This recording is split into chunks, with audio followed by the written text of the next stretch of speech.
Hello friends, आज इस video में हम लोग पता करने की कोशिश करेंगे क्या कोई ऐसा रीज़नेबल प्राइस पॉइंट है जहाँ पे इन्वेस्ट किया जा सकता है। क्या हम कुछ ऐसे बॉटम को यहाँ पे पकड़ सकते हैं? देखिए एग्जैक्ट पकड़ना तो बहुत ही मुश्किल है, बट एक रीज़नेबल एक साइंटिफिक तरीके से इसको किया जा सकता है ताकि आपका रिस्क रिवॉर्ड आपके लिए काफ़ी फेवरेबल हो। तो आज वीडियो में हम लोग इसी को डिस्कस करेंगे।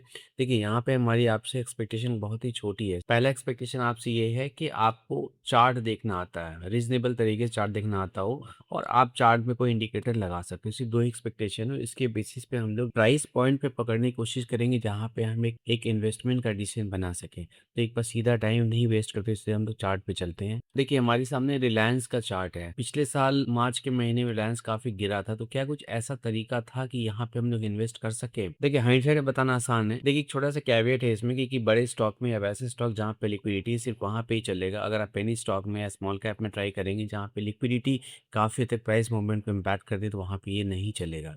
तो आप इसको मिड कैप या लार्ज कैप में आप जहाँ पे लिक्विड इसमें ट्राई कर सकते हैं। देखिए यहाँ पे लोग मूविंग एवरेज को डिस्कस करेंगे और हर स्टॉक का किसी न किसी मूविंग एवरेज से रिश्ता ज़रूर होता है। तो हम लोग उस रिश्ते को पता करने की कोशिश करेंगे। कहीं पे 20 वर्क करता है, कहीं पे 50, कहीं पे 100, कहीं पे 200 और कोई वीकली, मंथली। देखिए डेली टाइम फ्रेम में हम लोग डिस्कस नहीं करेंगे। तो डेली टाइम फ्रेम पे ना इन्वेस्टमेंट नहीं करनी चाहिए। मोस्टली वीकली या फिर बेस्ट इज़ मंथली पे करेंगे। तो इसके लिए आपको सिर्फ़ एक इंडिकेटर लगाना है यहाँ पे, मैंने यहाँ पे लगा रखा है।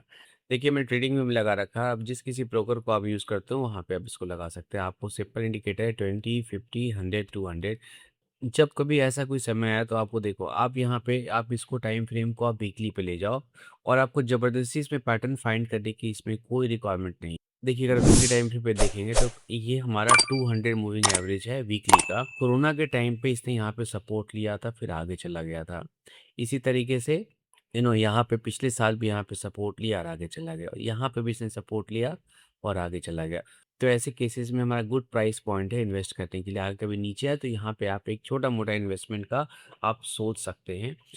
जो भी आपका डिज़ायर्ड क्वांटिटी है उसका 15-20%, 25% यहाँ पे लगा सकते हैं। ऐसा हर स्टॉक में कोई ना कोई ज़रूर ऐसा प्राइस पॉइंट होगा जहाँ पे आप उसको इन्वेस्ट कर सकते हैं। देखिए यहाँ पे ना थोड़े से आपको व्हिपसॉस आपको दिखेंगे यहाँ, तो आप बड़े टाइम फ्रेम पे जाइए तो आपको और अच्छा दिखेगा। तो ये रिलायंस इंडस्ट्रीज़ की चार्ट अगर देखोगे ना तो ये बहुत हद तक 50 मूविंग एवरेज मंथली को रिस्पेक्ट कर रहा है। टाइम फ्रेम मंथली है, तो यहाँ पे रीज़नेबल इन्वेस्टमेंट की गुंजाइश बनती है। ठीक है? तो आप देखो यहाँ पे गिरा, कोरोना के टाइम में इसने यहाँ पे सपोर्ट किया और पिछले साल भी यहीं पे सपोर्ट किया और इस बार भी देखो यहीं पे ये सपोर्ट लेके ऊपर गया। तो यहाँ पे ऐसे केसेस में हमें बाई करना चाहिए या फिर आपके पास अगर फंड है, आप और सिक्योर होना चाहते हैं या फिर रेगुलर इनकम कमाना चाहते हैं, तो ऐसे केसेस में क्या करिए कि जैसे यहाँ पर है ना, इसके नीचे जाके आप पुट को सेल कर दीजिए। मोस्टली ये सिचुएशन नहीं आएगी आपको वहाँ पर और आ गई तो यहाँ पे आप बाई कर लीजिएगा। अदरवाइज़ आपको रेगुलर इनकम आता रहेगा, बट मेरा सजेशन है कि अगर आपको ऑप्शंस नहीं आता तो सिंपल यहाँ पे थोड़ी क्वांटिटी बाई करिए और ये आपको हर स्टॉक में करीब-करीब किसी न किसी एवरेज का ये हिसाब-किताब ज़रूर रहता है। तो हम लोग एक बार देखते हैं, मैंने यहाँ पे ना 8-10 स्टॉक डाल रखे हैं।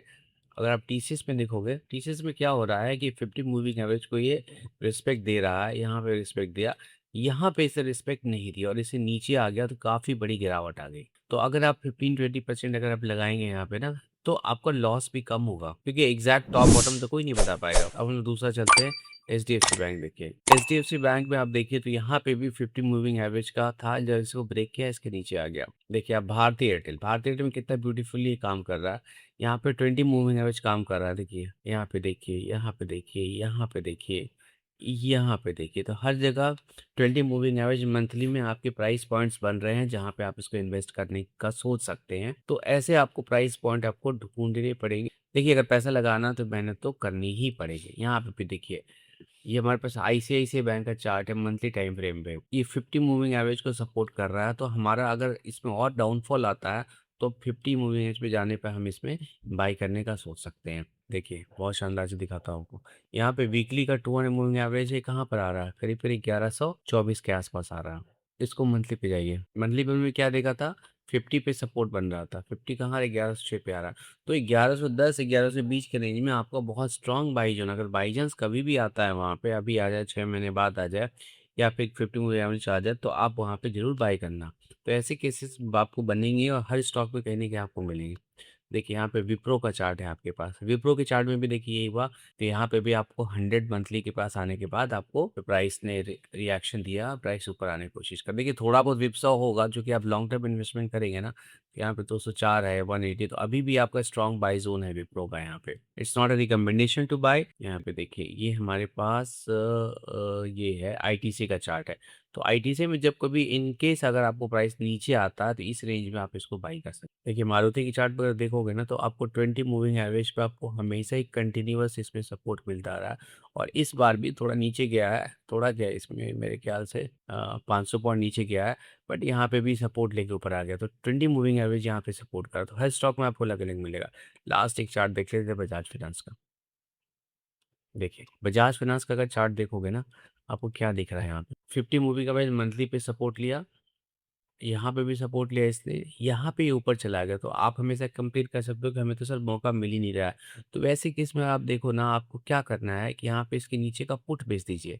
तो वैसे स्टॉक को ढूंढिए जो कि फंडामेंटली स्ट्रांग हो और जहाँ पे ऐसा कोई सिस्टम है, यहाँ पे मोस्ट ऑफ द केसेस में यहाँ से रिवर्सल बनेगा, तो आपका ये पुट का जो है ना, जो बेचोगे आपको फ्री ऑफ कॉस्ट आपको मिल जाएगा।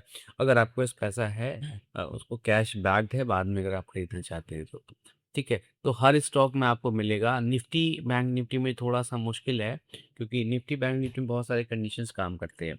स्टॉक्स में आपको मिल जाएगा, तो आप वीकली में देखिए या मंथली में देखिए, डेली में कोशिश ना करें। हाँ, अगर पोजिशनल कॉल नहीं लेनी है, ट्रेडिंग कॉल लेनी है, तो डेली में भी आप देख सकते हो। देखिए ये हमारे पास टीसीएस का चार्ट है। टीसीएस के चार्ट में अगर आप देखोगे ना, तो क्या हो रहा है यहाँ पे ये सपोर्ट बन रहा था। ये भी सपोर्ट बना यहाँ पे काफ़ी दिनों तक। लेकिन एक बार इसने इसको ब्रेक किया तो फिर नीचे आ गया दोबारा, और फिर वापस यहाँ पे आपको फिर यहाँ से निकला 200 मूविंग एवरेज डेली पे। तो ऐसे केस में शॉर्ट का ट्रेड ले सकते हैं, बट जितना छोटा टाइम फ्रेम होगा उतनी ही उसके सक्सेस के चांसेस कम होंगे। ट्रेडिंग के लिए तो ठीक है, बट पोजीशन लेने का ध्यान रखें। लंबे टाइम फ्रेम पे ये काफ़ी अच्छा काम करता है। आई होप आपको ये पसंद आया होगा। पसंद आया हो तो like and subscribe. Thanks a lot. Bye bye.